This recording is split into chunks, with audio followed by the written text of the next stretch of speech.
Assalamualaikum warahmatullahi wabarakatuh.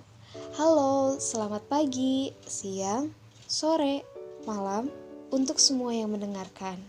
Perkenalkan, nama saya Wiwit Eka Haniah Nantik dengan NIM 206206, kelas 3A, Program Studi Ilmu Ekonomi dan Keuangan Islam, Fakultas Pendidikan Ekonomi dan Bisnis, Universitas Pendidikan Indonesia.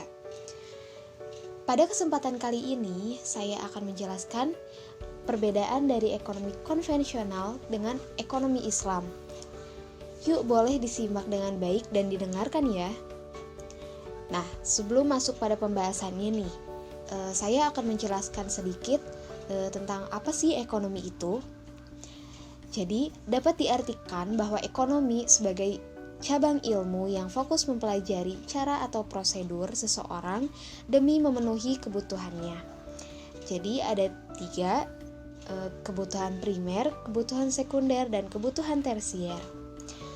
Di mana sama-sama mempelajari ilmu ekonomi, secara teknis juga ada 2 bentuk perekonomian, yaitu perekonomian Islam atau yang biasa akrab kita dengar dengan ekonomi syariah dan perekonomian konvensional.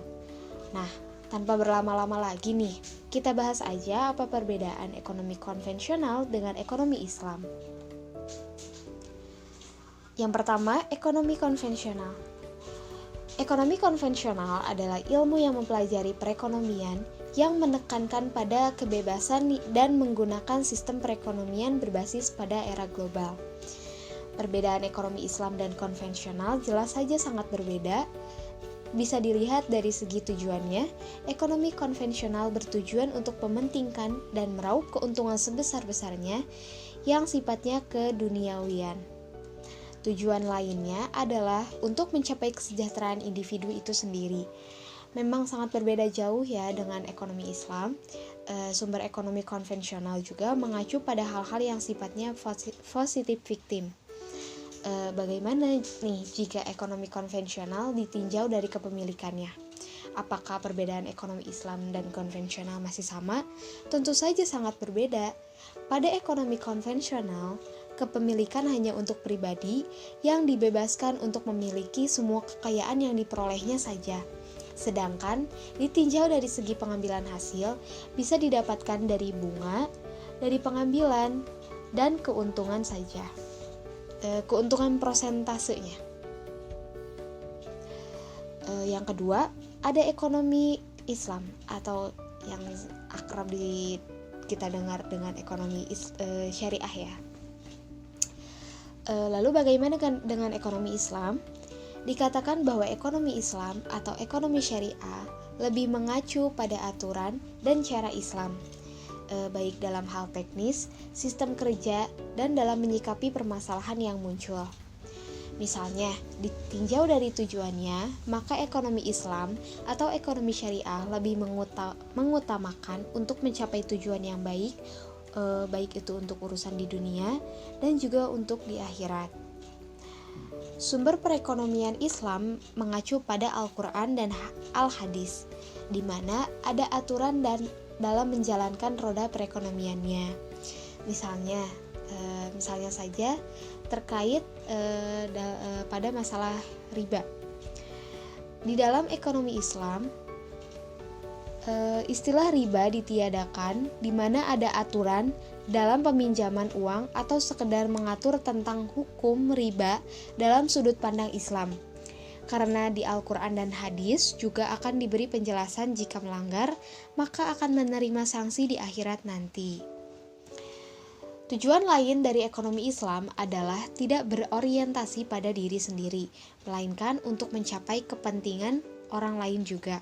Jadi untuk kepentingan bersama juga ya, sehingga mampu untuk mencapai kesejahteraan dan keadilan bagi rakyat secara umum. Didasarkan pada kepemilikannya, maka ekonomi Islam menetapkan bahwa sumber kepemilikan kekayaan yang dimiliki individu adalah milik Allah.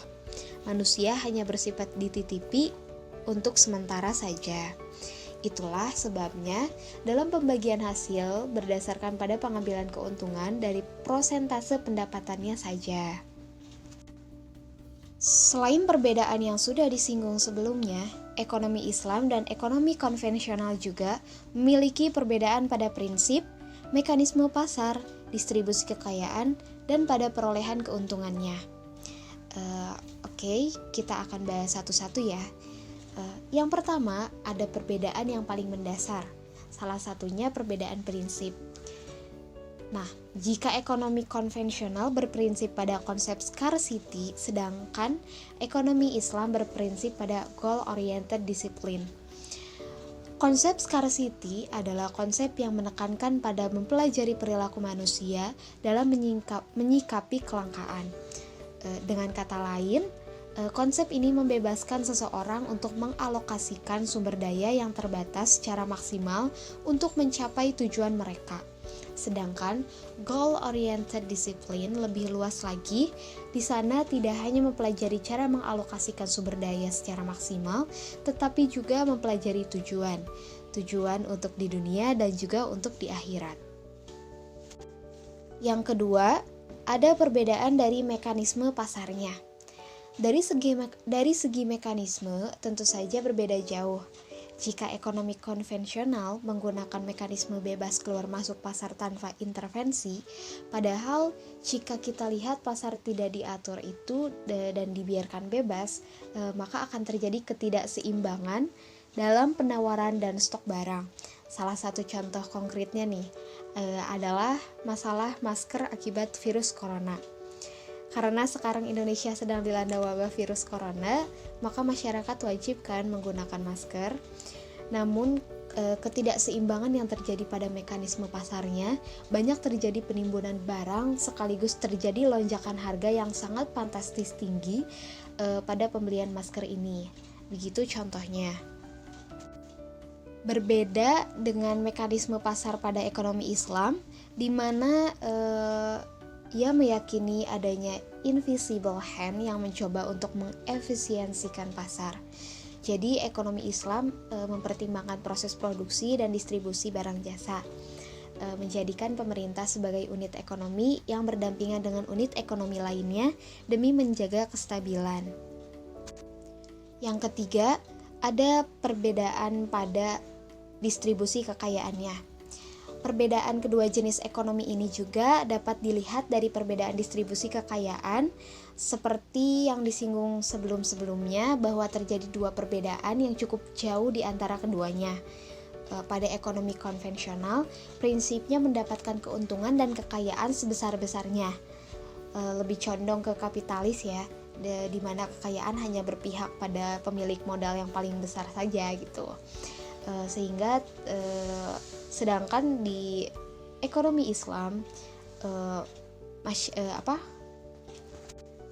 sedangkan dalam Islam itu distribusi harta kekayaannya diatur, termasuk pendapatannya untuk semua orang, semua masyarakat, dan tidak menjadi komoditas di antara golongan orang kaya saja.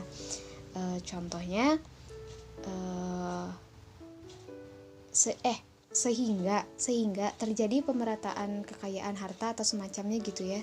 Jadi tidak hanya berpihak pada orang yang paling besar mengeluarkan modal, tidak, tetapi merata gitu untuk semua masyarakat.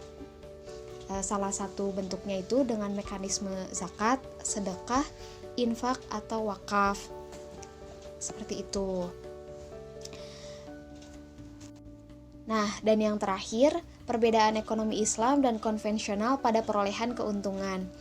Perbedaan yang paling menonjol yang lain gitu dari segi perolehan keuntungannya. Pada ekonomi konvensional justru seolah menekan seseorang jika ingin mendapatkan keuntungan, maka prinsip yang digunakan pun menggunakan time value of money, di mana nilai uang saat ini lebih tinggi dibanding nilai uang di masa yang akan datang. Time value of money dalam bahasa umum lebih akrab dikenal dengan bunga ya. Masyarakat yang meminjam hutang pun akan dikenai bunga tinggi gitu. Bunga yang tinggi tentu saja akan semakin mencekik bagi mereka gitu kan. Sedangkan mereka yang memiliki saldo yang banyak, saldo yang besar, mereka pun akan mendapatkan bunga tersebut. alih-alih uangnya hilang justru bertambah. Dari ini saja sudah dapat dilihat potensi kesenjangan kekayaan pun akan semakin terlihat gitu. Tapi berlaku sebaliknya dengan ekonomi Islam. Dalam ekonomi Islam, perolehan keuntungan dihitung ketika terjadi transaksi bisnis, maka akan terjadi pembagian keuntungan dari bisnis tersebut, sehingga terjadi keseimbangan antara usaha dan tindakan.